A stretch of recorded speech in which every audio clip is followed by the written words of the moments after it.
Hi, welcome to the Gamesplainer. I'm Jeff the Gamesplainer, and today I'm gamesplaining Carpe Diem. So this is what Carpe Diem looks like. It is set up as a two-player game. The entire game happens in this area here. There's little lines going across this space that once you're here, your next movement will be to either this one or to this one. So it's only to the two. Once you're on this one, you can then either come back to where you came from or come out to this one. And what you're doing by going to that place is you're then selecting one of the tiles that's available to you. In a two-player game, only two tiles from each of the quadrants will come off. The other two will then be vanished from the game or put back in the box, whatever you wish to say about it. In a three-player game, one of those tiles will do the same. So choosing where you go and when you go is really important. Now the game goes over 4 rounds, so this whole setup will happen 4 times. At the very beginning of the game, you'll select one of the spots to start in, and then the next player can pick one of the empty spots. So green is not allowed to start here, he must start in one of those other spots. On your movement, you can by all means go to the same spot that another player is currently standing at. When you go to the other spot, so let's actually do that, and take one of the tokens, the first spot it must go on is the spot with the spade. Now that can go facing any direction that you like. The issue is that when you build on a space, if that was the next one I wish to build, I can't place that there. Simply because this orange roof needs to go to another orange roof. It doesn't go to straight grass. However, this one could go here, here, or here. So your placement on this board is always orthogonally adjacent to what is already on the board, obviously the first piece going on the spade. Whenever you place a piece over the top of where one of these markers is, you take that off your board and you'll move your marker forward 1 space on the top. You continue moving around the board until, say, green goes there and takes that one. Once we're down to 2, because this is a 2-player game, those 2 would be discarded. Now, if blue wants to go here, he's not going to get anything. So what he does is he continues to follow the line until he gets to a spot that has tiles available, at which point he will need to then select one of those 4.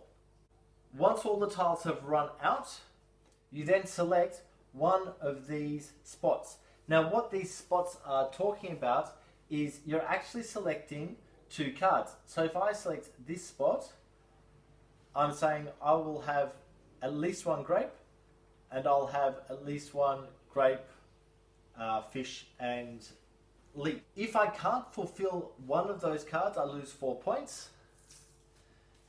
These are your points here. So you start, the first player is starting with 8 points, second player is starting with 9.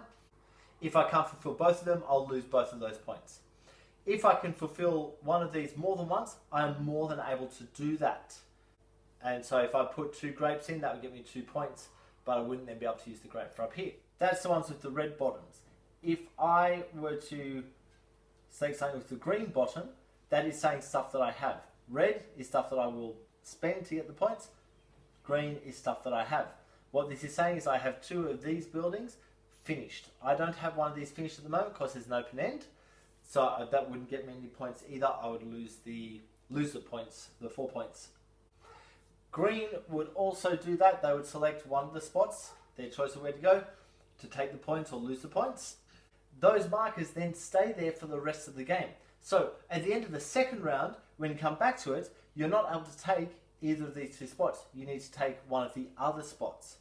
The first person who will select which spot they're taking is whoever is furthest ahead on this track.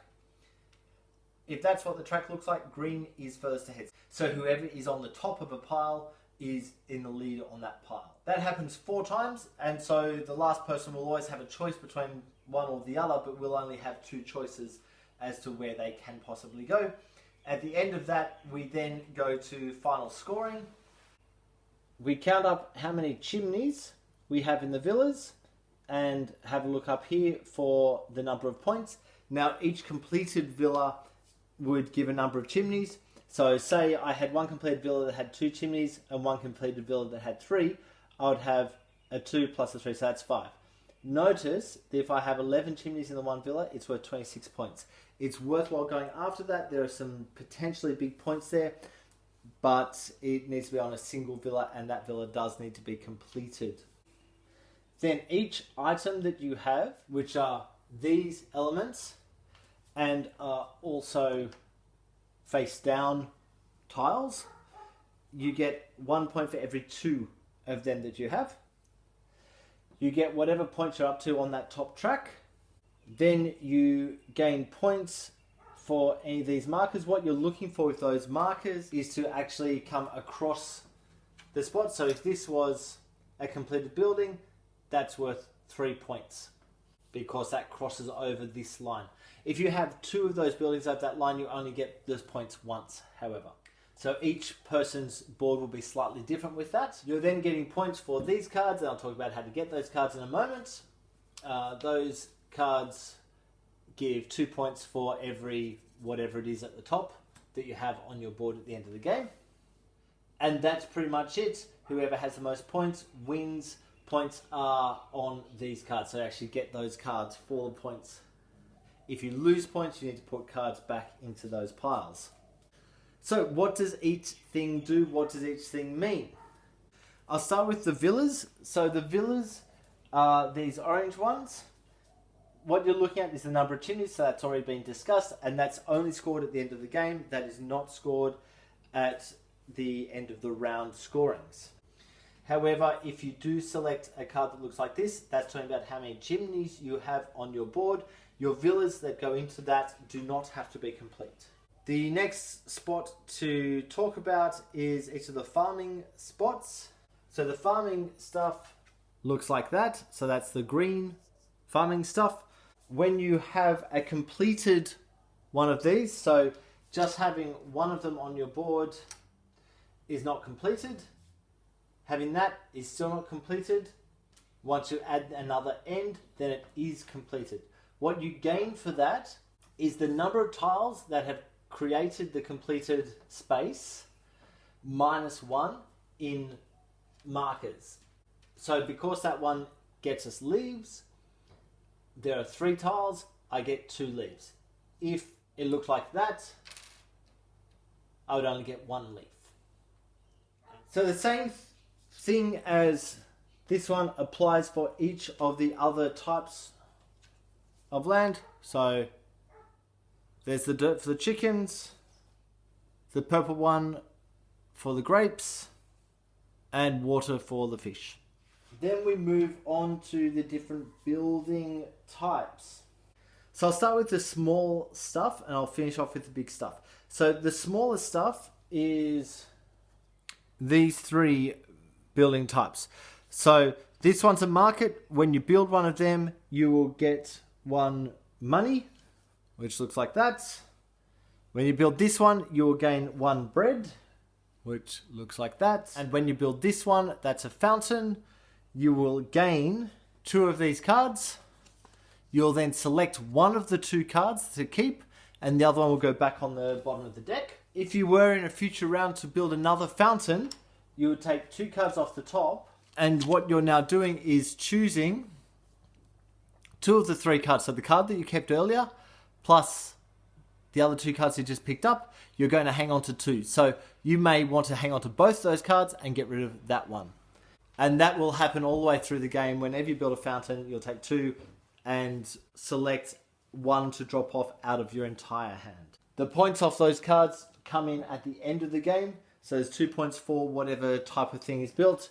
Notice both of these cards are giving 2 points for fountain. So for every fountain, it's actually worth 4 points. It's worth his while to continue building fountains. Then we come to the 4 different dwelling types. First up is the merchant. That's the gold roof. When you complete that, you get everything that you've had on your board. You turn in terms of these items. So not bread and money, but these things. Once you turn them in, for every one of them, you get 1 money plus an extra 1. So by turning that 1 in, I would get 2 money onto my board.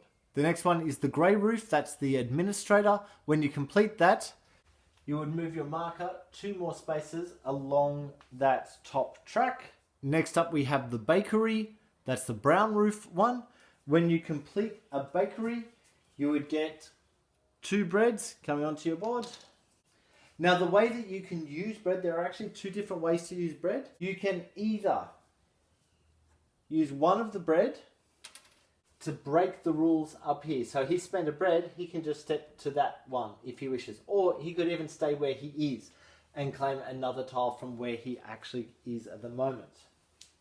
The other way to use bread, and it's going to cost you 3 bread to do it, but what you can do is when you are at the end of the round and selecting which cards or where to put your token, paying 3 bread allows you to fulfill the requirements of one of the 2 cards that you're placing between. So if he placed here, he could pay 3 bread instead of having this stuff to get the 5 points. He'd still lose 4 points for not having that, but he could gain that.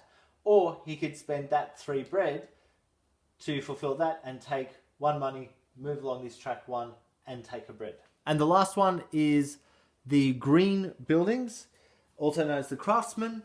When you complete a craftsman's building, that then allows you to select one of the tiles from this bottom row and then add that to your board as well. It still needs to follow the rules with how to place them, but you can then add that, which will potentially gain you extra points.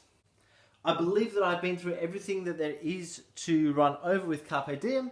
If you're still a little hazy, that's fine, it's understandable. I fear that this game needs to actually play to really get a grasp of it.